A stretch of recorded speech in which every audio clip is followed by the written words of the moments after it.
Imagine leaving home at 15 years old and creating over $1 billion in revenue by the time you're 18. And that's only part of the story of today's guest.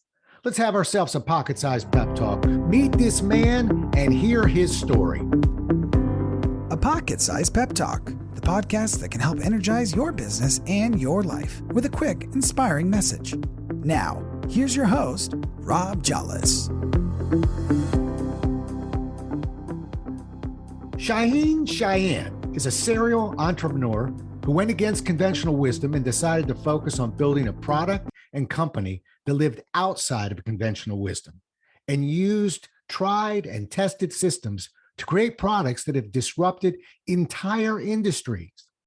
He's described as, and I love this, the Willy Wonka of Generation X by Newsweek and the London Observer, and I'm thrilled to have him on the show. Welcome to the show, Shaahin. So good to be on. Thanks for having me on. I think this is going to be an exciting one. Oh, I can tell it's going to be exciting.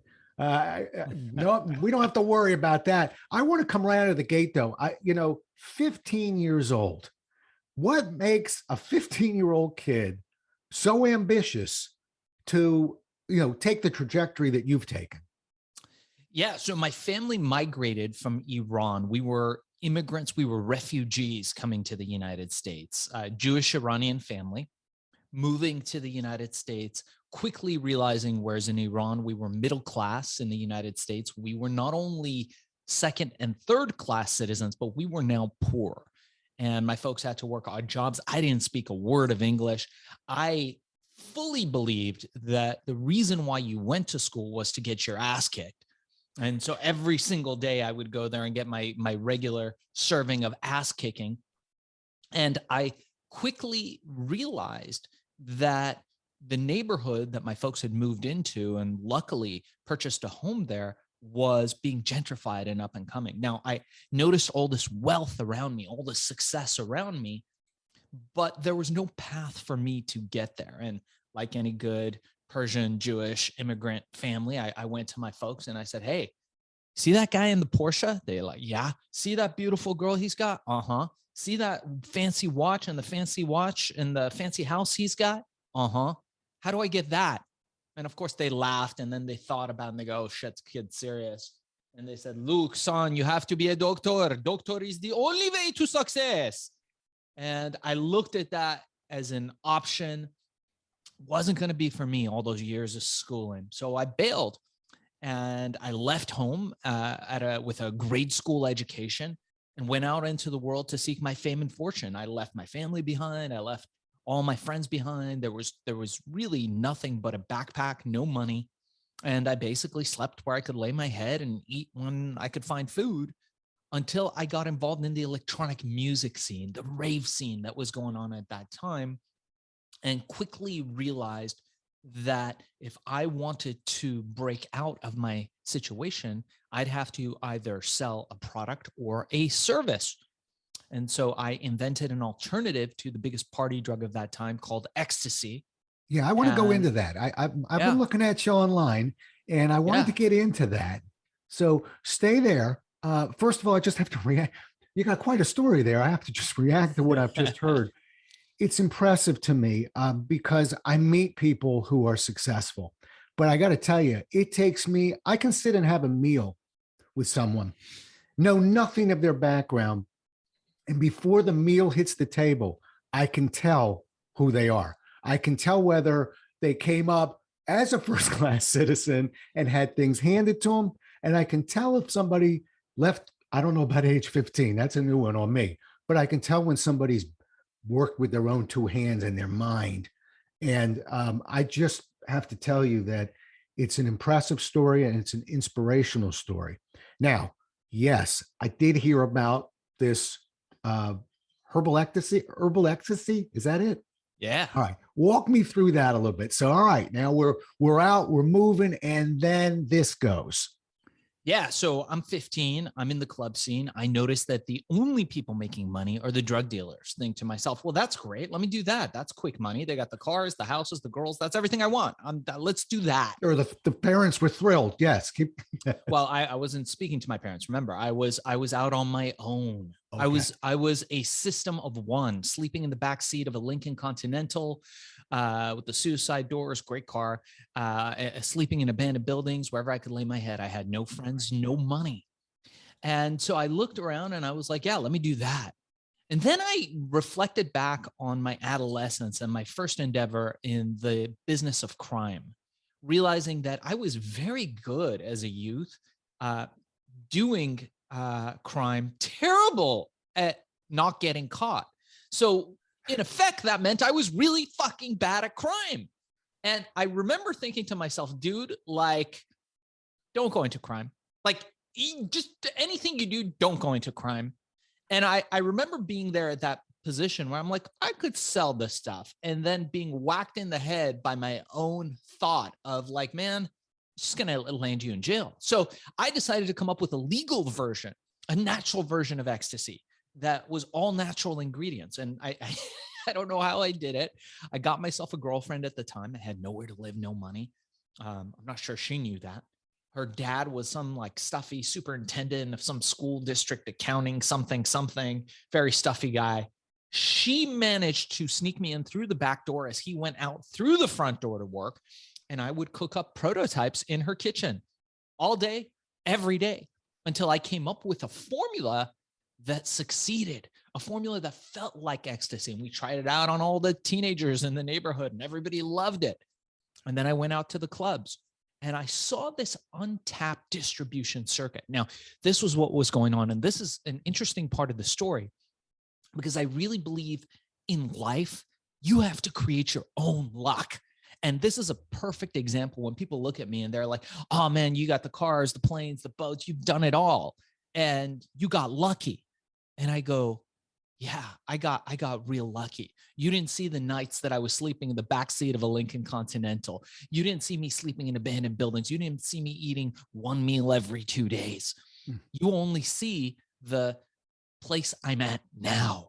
And back in those days, the supply of ecstasy had dried up. Most of it was coming from Europe. I was at the right place at the right time, creating my own luck. And all these drug dealers, which was what? An untapped distribution circuit that nobody else saw, that everybody else ostracized. I looked at and said, hey, I'm going to make all these guys my employees. And that's what I did. I sold it to them. I went to them and I said, guys, you're sitting on your asses. This is an amazing distribution circuit. Look at all these people at this party looking to party. You got nothing to sell them. This is not going to fare well for you. You're going to go out of business. Here's an alternative. So they started selling my pills, and it went from one guy to 1,000 guys to thousands of people all over the world. And we started making hundreds of millions of dollars until one day I fall asleep because I was only sleeping 2 hours a day at this stage drooling on the passenger seat of my brand new Lamborghini, stepped into my office, 200 employees, everybody wearing the ecstasy shirts with the butterflies on them, everybody in Venice Beach employed by me. I swear if you could fog up a mirror, I would hire you. And we had some mutants of human beings. Everybody was there. And I remember the news breaking that we had made $1 billion in revenue. That's a picture of me from back in the 90s. If you guys are listening to this in audio, it's a picture of me with long hair, wearing a pink robe, photo taken by Dave LaChapelle, the famous 90s photographer. But I quickly realized that I needed to make some changes. And I learned some very important lessons, one of which was that I want to hear the lessons. Boy, you're a goer. A couple questions on my end. One, the herbal ecstasy, was it legal? I know you created it. It was legal. Did it go through the FDA? I mean, how did it get legal? The FDA at that time did not regulate supplements. So they regulate the manufacturer of the supplements, meaning the facility that they were made in. They regulate the claims that you make, saying this can cure cancer, this can do this can do that. But they don't regulate supplements. As long as you're using ingredients that are generally regarded as safe, you can sell a supplement anywhere. Most people don't know that, but that is in fact the case. I certainly didn't know it. So did you send your pills off to be examined? Did they come and watch how you were cooking it? How did you do that? No, none of that. Initially, I was making it up in a kitchen. Right. Then I moved to a small facility in Chinatown where I had an herbalist who was making it in a small production facility. And then we moved on to big factories. And I had, I don't know, at one count, a dozen or more factories producing our products all over the world and shipping them. I mean, we were making the stuff for 25 cents a unit, selling it for $20 all cash. And one of the important lessons I learned when we broke $1 billion, and Sam Donaldson was in my office, the great Nightline reporter, to interview me. I was flying to New York to do Montel Williams, 2 Newsweek covers, London Observer, LA Times, New York Times. We were that it thing. Is that I probably should have gotten an accountant earlier. And I learned through my interviews with accountants, very interesting, something your viewers and listeners might want to note. Accountants are not, you should underline this, the guys that separate the duffel bags that have the pills and the cash and then count the cash. That is not what accountants do. And I learned this lesson the hard way, but eventually the company got bigger and bigger, and we had some very exciting times. From there, I moved on to inventing the Vapeur digital vaporization, which is the forerunner for all the e-cigs and vapes that you see today. Did you have a trademark on that or a patent or anything? We had patents. Yeah, I had patents. That company's public now, and I am no longer involved, and I don't espouse vaping or smoking or taking anything without talking to your doctor. But I did invent that. And from there, I moved on to looking at this great disruptive platform that another one of our bald brothers, Mr. Jeff Bezos, had created. And at that time, Jeff was very accessible. You could email him. He would respond back. You could call and eventually get through to him. So he was not this behemoth richest man in the universe as he is now, sending the huge penis into space. He was much more accessible. And looking at that, I thought, man, and I was getting a little older. I'm 46 now. I thought, I have a kid. I want to keep my mental acuity operating at maximum capacity. How do I do that? Okay, well, let me create a nootropic. I worked with one of the biggest pharma companies in the country, and I came up with a formula and introduced this product called Accelerol Focus Plus. Beautiful blue and green pills. Was selling them, but they were expensive. And I thought, man, they're like $120 a month for this stuff. Where am I going to sell it? We heard through the grapevine that Bezos opened up his platform to third-party sellers. Anyone, me, you, Aunt Susie, anybody could sell this stuff on the Amazon platform. Use the eyeballs that he's brought in. Use his audience to sell what you want to sell. I said, fucking awesome. Let me try that. It took me 15 minutes. Now it's funny. It takes our clients weeks, sometimes months to do it. But in those days, it took me 15 minutes to list the product, open a seller account. It was all done. I went to sleep. I woke up in the morning and something strange happened. I looked at my screen and we had thousands of orders. And I thought to myself, holy shit, that's hundreds of thousands of dollars. This guy's definitely not a chump. And as I looked into Bezos, I realized that there was a reason why he was the richest man in the world, because he had created this big disruptive e-commerce platform that's going to create more millionaires, more billionaires in our time than any other e-commerce platform. He basically did for e-commerce what Piggly Wiggly did for retail by bringing in aisles and letting the consumer pick whatever they wanted, by bringing in shopping carts. Before, in the olden days, you go into a general store, the guy would give you what you wanted and you'd have no options, very few options. Piggly Wiggly comes around. This dude's like, I'm going to revolutionize the world. Like, how are you going to do it? He's like, I'm going to bring these things into stores. People are like, what the fuck's that? It's like, it's called a shelf. Really? It's going to let people pick their products and bring them out. Oh, and what's that thing with the wheels? That's called a cart. It's going to revolutionize things again. And he did it. And the general store was sitting there with their hands under their ass, looking out the window at the line around a Piggly Wiggly. Who's Piggly Wiggly? That's fucking Jeff Bezos. So I decided I'm going to master that art. I'm going to master the art of selling on Amazon. We started doing it for ourselves. We had some failures, and then we started to hit it big. And we started to become one of the biggest resellers of private label products on the Amazon platform. And then people started asking me, how do I do this, Shaahin? And I started doing it for big companies. We still do it to this day for Fortune 50s, Fortune 500s, venture-backed companies. I charge a insane amount of money, but we do a great job. And then individuals started coming to me, Rob, and they said, hey, can I do this? And I said, yeah, but you're never going to afford me, dude. And honestly, like, I got more clients than I know what to do with. So I created an online training called Amazon Mastery. And that's what I do now. I inspire people, not because I need the money, but because I want to see people succeed and create this predictable recurring revenue stream that never fails. And I believe it's day one here at Amazon. I believe that at Amazon, and being an Amazon seller, and I'm not, I don't work for Amazon. I'm not affiliated with Amazon or Jeff Bezos, but I am a seller on Amazon, and I do get to benefit from making money. And as Amazon increases and as people start buying on Amazon more and more, as we've seen with COVID, there's that huge window of opportunity. All these doors are open. And I want to inspire 2,000 people by the end of the year to do that. We're up to about 200 or 300 right now. How do people get a hold of that program? What are they looking for? If they're listening right now, how do they find this? Let's do this. So here's the deal. I got a 1-hour course that I want everybody to watch. It's $200, but it tells you everything you need to know from A to Z about how to sell on Amazon and all that. I don't make any money on it. Here's what I'm going to do. For everybody listening to this podcast, Rob Joles, we're going to give it to them for free. I'm going to give out my email.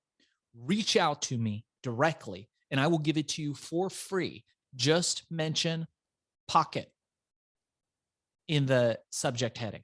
So mention Pocket in the subject heading or Rob Joles, and I will give you the 1-hour course for free. My email is darkzess@gmail.com. That's DARKZESS@gmail.com. Again, DARKZESS@gmail.com. We also have a weekly podcast that we'll be sharing this content on as well. That's called Hack and Grow Rich. Make sure to subscribe, like, dislike, troll us, leave bad comments, whatever you want to do. And my book, Billion, How I Became King of the Throw Pill Cult, is available now. We just dropped the Audible book as we're recording this. So if you are one of those people like me who likes to listen to audiobooks at 2x because you're just too goddamn busy, get the Audible book. Otherwise, the paper book is available now. And I'd love to hear what you think about it, Rob. Perfect. And I'm going to let you hit that one more time, by the way, because I'm not done with you. But did you read the Audible book? I did, yeah. And Good. it's crazy. That's okay. So here's the deal. I got a professional voice actor. This dude's a fucking rock star, and he recorded the whole thing, produced it. It was so slick, and I was so excited. And everybody I gave it to was like, dude, I thought you were going to read it. I was like, oh, fuck. And then I had to sit my ass down in front of my studio at my home. I recorded in my home studio and just do it myself. And when I did that, everybody was like, this is awesome, Shane. So it's so much for dropping thousands of dollars and delegating something that takes a lot of time. And it's crazy. Do you have a book out, Rob? Yeah, I have 6 books out, and I've done a few audiobooks myself, and I do all my reading. You do. So you know what a pain in the fucking ass it is. Oh, I can't imagine doing it at home. I go into a studio and, I have to tell you, I don't drop a ton of F-bombs on my podcast, but I'm enjoying your colorful language. I will tell you, if anybody ever has the outtakes of my book, my audio book, it is raining F-bombs, because I would get right near the end of a real big paragraph and I was punching it and going and just bumped a word or two. And then it was like, bang, bang. But no, I've done a few I think I've done 3 audio books, and they both of them took me 2 days. I mean, they're a while. Wow. I love that. Yeah, I can go either way. I feel more comfortable because I feel it's more authentic, because I do curse a lot. As funny as I did this guy's podcast and I started cursing, and he goes, oh, I see that you like, just like you, being very kind. He's like, I see you got very colorful language. I just want you to know, I don't know if your publicist told you, this is a Christian show. And I said, oh, dude, I'm so sorry. I can, whatever that means. I don't have to curse. And he goes, oh no, cursing is fine. He's like, just don't say anything about atheism. And I was like, oh, okay. What I learned as a professional speaker, by the way, cursing is okay. I'm going to abbreviate it. GD. is very offensive to a certain part of the population. So that is something I actually pulled out of my language, even if I was hanging around having a beer with you. Everything else, there's nothing off limits with me. Oh, you're but kidding. I just respect particularly the middle section of the U.S. that has a little issue with GD. Really? So that's one I stay away from. But you're my guest, and you get to speak. I like authentic language, so I'm all ears. And one other thing, if you listen to my podcast, I've never had a podcast where I've basically been sitting and listening to you. So it's you're a guy who can carry on a conversation. Let's change it a little bit. Tell me, I've got some unbelievable successes from you, but I've never met anybody, and I'm an entrepreneur, so I know where I'm going with this. I've never met anybody who took the risks, who wasn't afraid of failure, who didn't fail. So were there some failures along the way? And walk me through that mental process for a guy who's as charged as you are and as goal-oriented as you are. Yeah, I talk about this often, and that's a really great question. And the answer is this: you are measured by your largest, latest success. Nobody sees all the baskets that Michael Jordan missed. Nobody sees all the holes that Tiger Woods didn't hit. They don't see it. It's not on a record anywhere. And again, people measure you by your latest and largest success. And for me, I've had lots of failures, terrible failures. And it's usually when I stop following my fascination, I get out of a flow state and I start chasing money. I don't do that often in life, but the couple times where I've followed the money and not something that I'm interested in, that's happened. I love money. I love making money. I think life is better with money. I think you need financial prosperity to have actual freedom, and it's not negotiable, but it can't be the target of what you're doing. And the few times I've done that, I failed. I also had lots of small failures and lots of medium-sized failures, but I had a couple big successes. And the big successes I had washed out all the failures down the line far and away by like orders of magnitude. And I started to realize that that's really what life is about. It's about trying, it's about failing, and it's about making these changes, these micro changes, and having the courage, like you very astutely observed, to take these risks. The bigger risks you can take without being wiped out, without being destroyed and completely ruined. And even though that's, you can overcome that, but we don't want to, you can do pretty well in life. And for me, I had a time where, look, I was 15 years old, making hundreds of millions of dollars. Everybody was stealing from me. I had no systems in place. I had a grade school education. I had no CEOs. I'd pull a guy off the street and say, hey, you know what a CEO is? Great, that's you. And I'd give him a job. That's how I operated. And in those days, everyone was stealing from me. And there was a time where I had an employee who stole over $1 million, which is like, oh, well, you're making hundreds of millions. That doesn't matter. But then he ended up selling it and destroying the market for my products. Huge mistake. I could have overcome that by doing greater due diligence, by being more diligent and observant of what was going on. And I didn't, but I learned. And as I got older, I got smarter. And so now it's not that stuff doesn't happen. We all have ups and downs in our businesses. I am part of a mastermind group of guys who are all super high achievers. Everybody there has made millions of dollars in their lifetime. And this stuff happens all the time when we share our problems and struggles. But now I have a system to deal with it. We have a mastermind group. I have mentors. And so even though some of the same stuff that's not within our control, we can control what we do. We can control our perspective, but we can't control what other people do. Even though we can decision architect and set stuff up so that they have all the incentive to do the right stuff. Humans are flawed, and they'll do things to disappoint us. But what we can control is our reaction to them. And now I have systems in place where I have better controls for that stuff. So in recent years, I've never had a huge theft or a huge loss, as we often do in the physical products business. I've never had a huge ruinous event that's happened that's destroyed everything, because I don't put my eggs in one basket. We do foundational thinking now. We have multiple streams of income. Yeah, but you're really, I don't want to run through this stop sign. You've hit on something that's really important, and I want to slow it down just for a moment. I'm going to say something nice to you, and then I'm going to give you a warning, but you've already figured it out. You appear to be a creative genius. I mean that. Now, before we break around patting you on the back, there is a risk with that level of creativity. And I had an uncle. My dad was one of 7 brothers.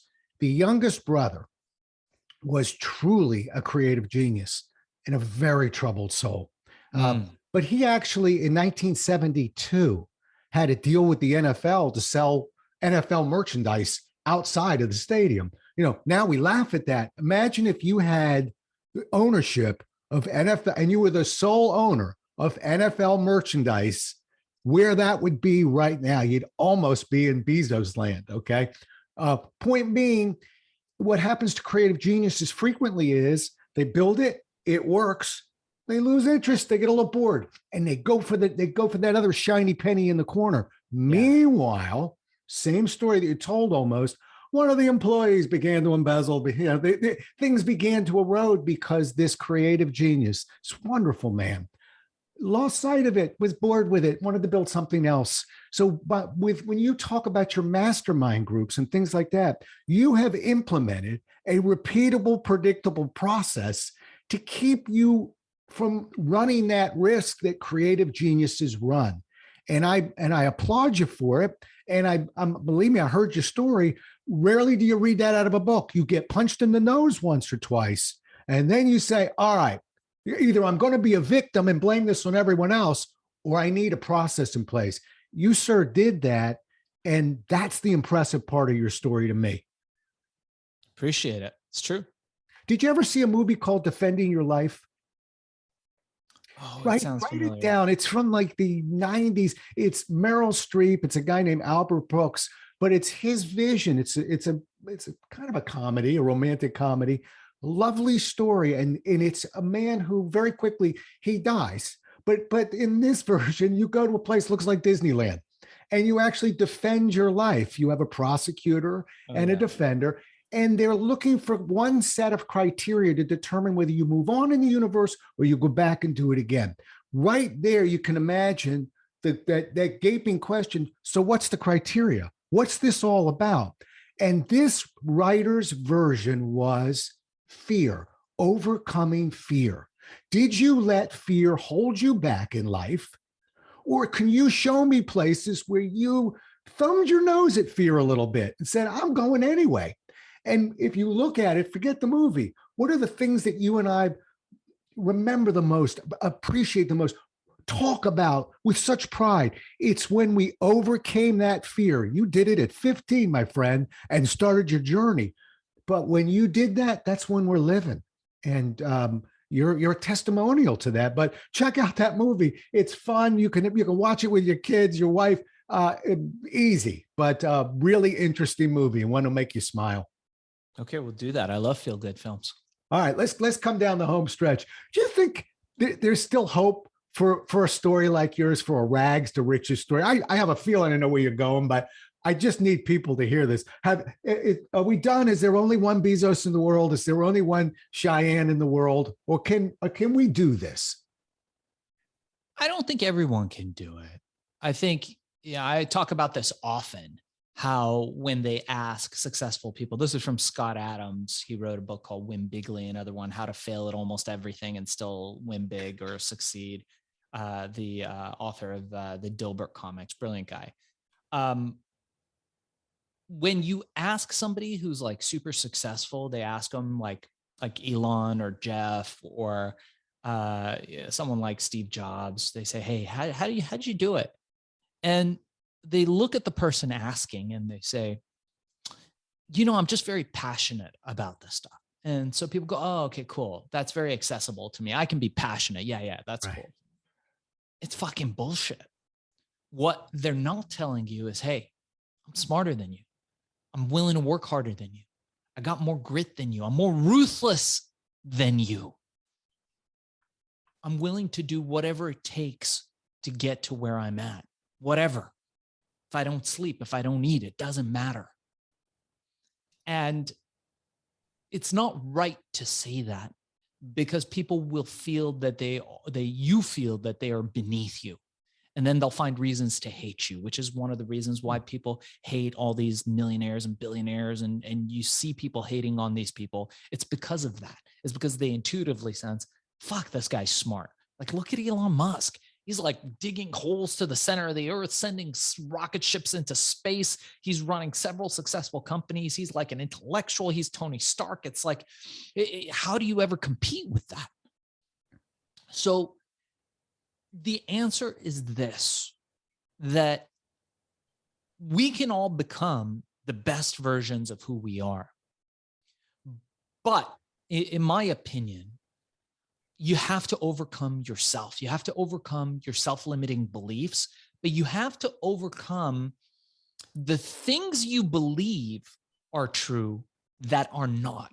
That is the most difficult part of becoming successful, because you could be a total fucking asshole and not know it. No one's going to tell you you're an asshole. Very few people have incentive. They win nothing by telling you you're an asshole. They create an enemy. So they're not going to tell you. So there's a lot of incubating assholes. There's a lot of assholes out there. There's a lot of people that suck. They absolutely suck at what they do. They're inefficient. They provide no value. They have no excellence, and they're just there to get that. What do you call it? The prize they give you for participation award, yeah.